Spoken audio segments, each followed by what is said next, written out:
আমি actually Guwahati EIB টিমৰ পৰা আহিছোঁ। আমাৰ এক্সাইজ এজেণ্ট ব্ৰাঞ্চ এটা আছে, আমি তাৰ পৰা আহিছোঁ। আমি গুৱাহাটীৰ পৰা আহিছোঁ, এটা টিম আহিছোঁ। আমি ছেকেণ্ড ইনফৰ্মেশ্যনৰ ভিত্তিত আহি পেলাই আমি ডিব্ৰুগড় সদৰ excise party, Moran excise party আৰু লোকেল থানাৰ সহযোগত আমি তেখেতৰ ঘৰটো চাৰ্জ কৰোঁ। চাৰ্জ কৰি আমি যেনেধৰণে ইনফৰ্মেশ্যন পাইছিলোঁ ঠিক তেনেধৰণে ঘৰত মানে হেৰি হিচাপে অবৈধ হিচাপে বিদেশী সুৰা নিৰ্মাণ কৰিছিলে ঘৰতে, আৰু সেই সকলোবিলাক সামগ্ৰী আমি পাইছোঁ। আপোনালোকে নিশ্চয় দেখিছে, আমি ভালেমানখিনি RS ব্ৰেণ্ডৰ সাফৰ পাইছোঁ, বটল পাইছোঁ, লেবেল পাইছোঁ, হলোগ্ৰাম পাইছোঁ।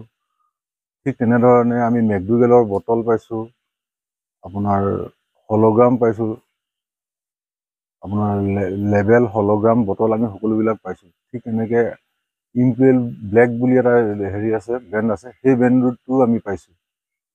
আৰু সেই ব্ৰেণ্ডৰ তেনেকৈ আমি সকলোকেইটা বস্তুৱে আমি পাইছোঁ। কিন্তু আমি তেখেতলোকৰ ঘৰত কোনো পুৰুষ মানুহ আমি পোৱা নাইকিয়া। যিহেতু তেখেতলোকৰ ঘৰত CCTV কেমেৰা আছে, ক'ব পৰা নিশ্চয় চাই আছে।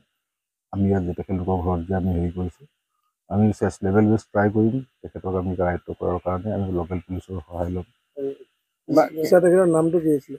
তেখেতৰ নামটো আছিলে আপোনাৰ বিকাশ সোণোৱাল আৰু নিপেন সোণোৱাল। দেউতাকৰ নামটো নিপেন সোণোৱাল। বস্তুটো কিমান টকাৰ মূল্যটো সেইটো নিৰ্ধাৰণ নকৰে। কিমান মানুহ মৰিলেহেঁতেন সেইটোহে ডাঙৰ কথা। যদি কেনেবাকৈ ইহঁতৰ মিক্সিং কৰোঁতে যদি কিবা যদি আপোনাৰ গণ্ডগোল হ'লহেঁতেন, তাত বহুত মানুহ হয়তো একেদিনাখনেই মৃত্যুমুখত পৰিবলগীয়া হ'ব পাৰে। সেইটোহে এতিয়া আমি তেখেতলোকে কোৱা মতে, তেখেতলোকে মোক ফাৰ্ষ্ট টাইম ইণ্টাৰভিউত কোৱা মতে যে আমি 3-4 মাহ মানৰ পৰা আমি কৰি আছোঁ বুলি কৈছে। কিন্তু কিমান দূৰ সত্য অসত্য পিছত গম পোৱা যাব। এইবিলাক আমি ইনভেষ্টিগেশ্যন কৰি আছোঁ, আৰু ভৱিষ্যত আমি আগলৈও কৰি যাম ইনভেষ্টিগেশ্যন। তাৰপিছত আপোনালোকক যেতিয়া আমি আচল খবৰটো পাওঁ আপোনালোকক নিশ্চয় জনাম। মানে অৰুণাচলী সুৰা বুলি ক'ব পাৰি? এইটো অৰুণাচলী সুৰা নহয়, এইটো একচুৱেলি দুবিধ সুৰা একলগ কৰি তাত দামী সুৰাৰ সস্তীয়া সুৰা একেলগে মিক্সিং কৰি, কেনেকৈ মিক্সিং কৰে তাৰ গোটেই ছিষ্টেমটো আমি পাইছোঁ। মিক্সিং কৰা, কেনেকৈ বটলিং কৰে, আমি গোটেই ছিষ্টেমবিলাক পাইছোঁ। আপোনালোকে দেখিছে, গোটেইবিলাক পাইছোঁ। আৰু এইবিলাক আচলতে ধৰি লওক 40 টকা 50 টকা মিলাই পেলাই সিহঁতি 200 টকাত বিক্ৰী কৰিছে। বুজি পাইছে কথাটো? আৰু সেই মিক্সিঙত যদি কেনেবাকৈ কিবা কেমিকেলৰ যদি কিবা প্ৰভাৱ পৰিবলৈ হয়, যদি কিবা অসুবিধা হ'বলগীয়া হয়, তেতিয়া হয়তো তাৰ বিৰূপ প্ৰতিক্ৰিয়া হ'ব পাৰে, যাৰ কাৰণে আমি যিকোনো এক্সিডেণ্টৰ সন্মুখীন হ'বলগীয়া। এইটো আচলতে আমাৰ এটা খবৰ আছিলে।